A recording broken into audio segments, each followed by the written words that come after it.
प्यारे बच्चों, स्वागत है आपका अध्याय खेलकूद और व्यायाम में। क्या कहानी है पढ़ते हैं। नंदिता की शोभना चाची दिल्ली से आई।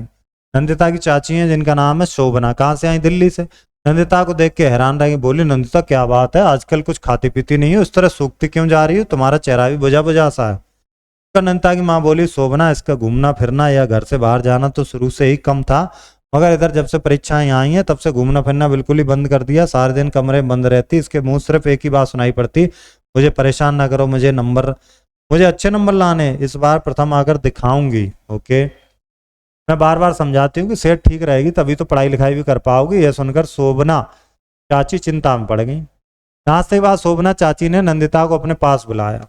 क्या? बोली, नंदिता, प्रथम आना तो अच्छी बात है, पर उसके लिए तुम्हें किसने बताया कि तुम बिल्कुल किताबी कीड़ा बन जाओ? घूमना फिरना, पार्क में खेलना, कसरत करना सब छोड़ दो। जब शरीर स्वस्थ होता है तो मन भी ताजगी से भरा होता है, नए नए विचार आते, जो कुछ पढ़ो वह याद भी रहता है। ये सुनकर नंदिता एक क्षण के लिए चुप रह गई, जैसे अंदर ही अंदर उसे अपनी गलती पता चल रही। धीरज बोली, पर चाची जी, क्या मैं खेलकूद और व्यायाम कर सकती हूँ? शोभना चाची बोली, भाई, ज्यादातर व्यायाम ऐसे हैं जिन्हें हम आराम से कर सकते हैं। अपनी अपनी शरीर की जरूरत और रुचि के अनुसार उनमें से कुछ व्यायाम चुने जा सकते हैं। धनुरासन, शवासन, सूर्य नमस्कार, ये सब ऐसे आसन हैं जिनमें पूरे शरीर का व्यायाम हो जाता है और शरीर में रक्त संचार तेज होता है। फिर प्राणायाम तो ऐसा आसन है जिससे फेफड़े मजबूत होते हैं। आमतौर पर जितनी ऑक्सीजन हमें चाहिए उतनी हम ले नहीं पाते, इसलिए प्राणायाम से जब भरपूर सांस अंदर जाती है तो उसके साथ ऑक्सीजन की भरपूर मात्रा भी जाती है। इससे पूरे शरीर में स्फूर्ति का संचार हो जाता है। प्राणायाम समझते ना? ऐसे नाक बंद करके एक साइड से, फिर इधर से, समझ गए? प्राणायाम कई तरह से करते हैं लोग। नंदिता ध्यान से सुन रही थी। शोभना चाची आगे बोली, कुल मिलाकर योग हो या व्यायाम, इनसे शरीर के साथ साथ मन में ताजगी आती, मन की एकाग्रता बढ़ती। इसलिए अगर तुम प्रथम आना चाहती हो, अधिक लंबा लाना चाहती हो, तो तुम्हें खेल व्यायाम से दूर भागने की जरूरत नहीं, बल्कि शाम को थोड़ा समय निकाल कर पार्क में खेल लोगी। इतना फायदा होगा कि तुम कम समय में ही दोगुना याद कर लोगी, परीक्षा में अधिक नंबर ले आओगे। अब सोचकर बताओ कि खेल और व्यायाम से फायदा है या नुकसान? नंदिता को समझ आ गया कि पढ़ाई के साथ साथ खेलकूद व्यायाम भी जरूरी है। शाम को शोभना चाची पार्क में जाने लगी। नंदिता बोली, ठहरी चाची जी, मैं भी चलूंगी। पार्क में बच्चों को झूला झूलते देख उसके मन में भी हिलोर पैदा हुई और वह भी हंसती खिलखिलाती झूला झूलने लगी। झूला झूलने के बाद जब दोनों घर आने लगे तो कोने में कुछ लड़कियां बैडमिंटन खेल रही थी। शोभना चाची ने उस तरफ इशारा करते हुए कहा, देखो नंदिता, तो कह रही थी कि मैं क्या खेलूं, कुछ समझ में नहीं आ रहा, देखो वे लड़कियां कितने मजे से बैडमिंटन खेल रही हैं। नंदिता हंसकर बोली, हाँ चाची जी, अब मैं भी रोज पार्क में खेलने आया करूंगी। अगले दिन शोभना चाची चली गई, लेकिन नंदिता उनकी सीख नहीं भूली। शोभना चाची ने उस जो राह दिखाई, रास्ता दिखाया, उससे उसके जीवन में खुशियां ही खुशियां भर गईं। सेहत मतलब होता है स्वास्थ्य, सूखती मतलब कमजोर, एकाग्रता मतलब ध्यान केंद्रित करना, व्यायाम माने कसरत, हिलोर मतलब तरंग, प्राणायाम क्या एक आसन का नाम है, धनुरासन ये भी आसन का नाम है, ताजगी नयापन, बुझा बुझा सा सुस्ती, फायदा लाभ, ऑक्सीजन मतलब प्राणवायु, राह मतलब रास्ता, क्षण मतलब क्या पल, रुचि मतलब इच्छा या पसंद। देखते हैं प्रश्नोत्तर। नंदिता का चेहरा कैसा लग रहा था? बुझा बुझा सा। व्यायाम से शरीर में रक्त संचार कैसा होता? तेज हो जाता है। पार्क में झूला झूलते बच्चों थे। नंदिता मन में क्या तरंग है, हिलोर। शोभना चाची ने नंदिता को क्या दिखाई? राह, रास्ता दिखाया। प्रश्नोत्तर नोटबुक वाले आते हैं अपने किताब के अभ्यास में। जब सही स्वस्थ होता है तो मन भी स्फूर्ति से भरा होता है ना।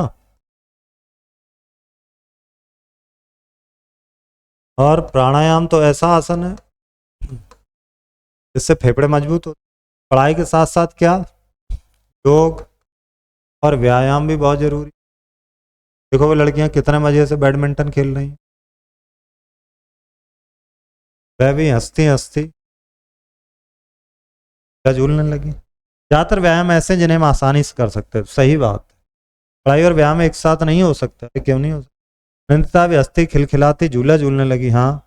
नंदिता रोकर बोली, अब मैं कभी पार्क नहीं जाऊंगी। नहीं। चाची के जाने के बाद भी नंदिता उनकी सीख नहीं बोली। बिल्कुल सही। सारे क्वेश्चन आंसर कहिए हमने टिक वाले।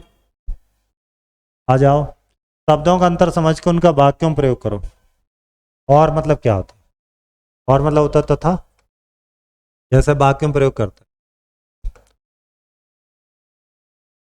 और मतलब है कि और, मेरे,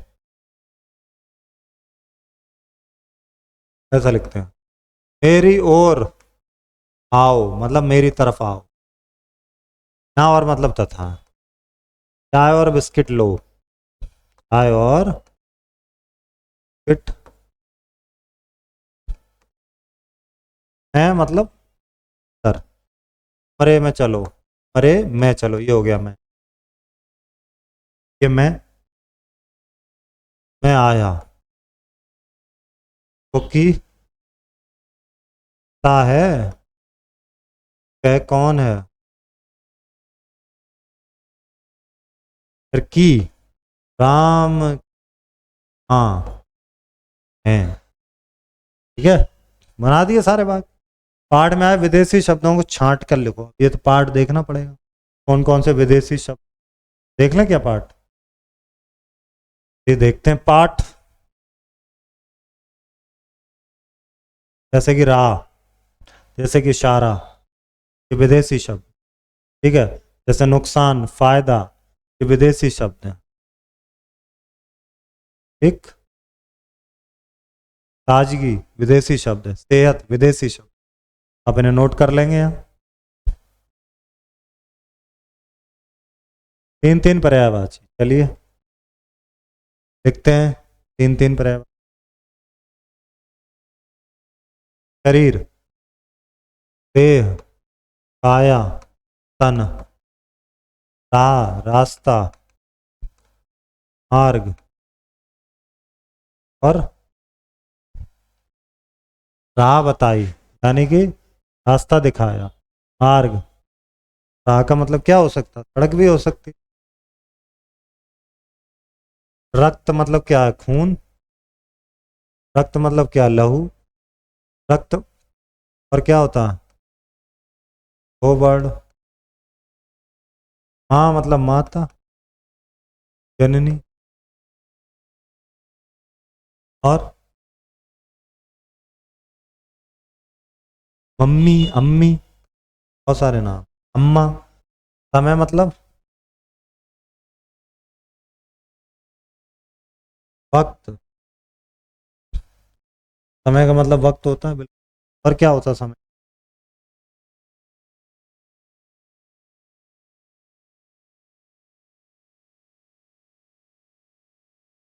लिख सकते हैं अंतराल। घर मतलब ग्रह, भवन, सदन। ठीक है, अर्थ, अरे भैया मगर मतलब किंतु, मगर माने मगरमच्छ। मित और सुमित भाई है।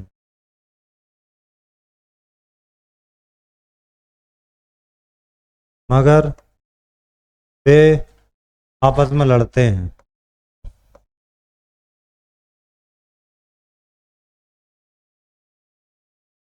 एक होता मगरमच्छ, जल में मगर है, पानी में क्या है, क्या मगर। तो यहाँ जो योग मतलब जोड़, योग मतलब ध्यान।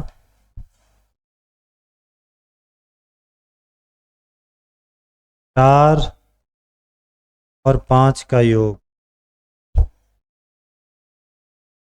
क्या है, आगे चलो। ध्यान,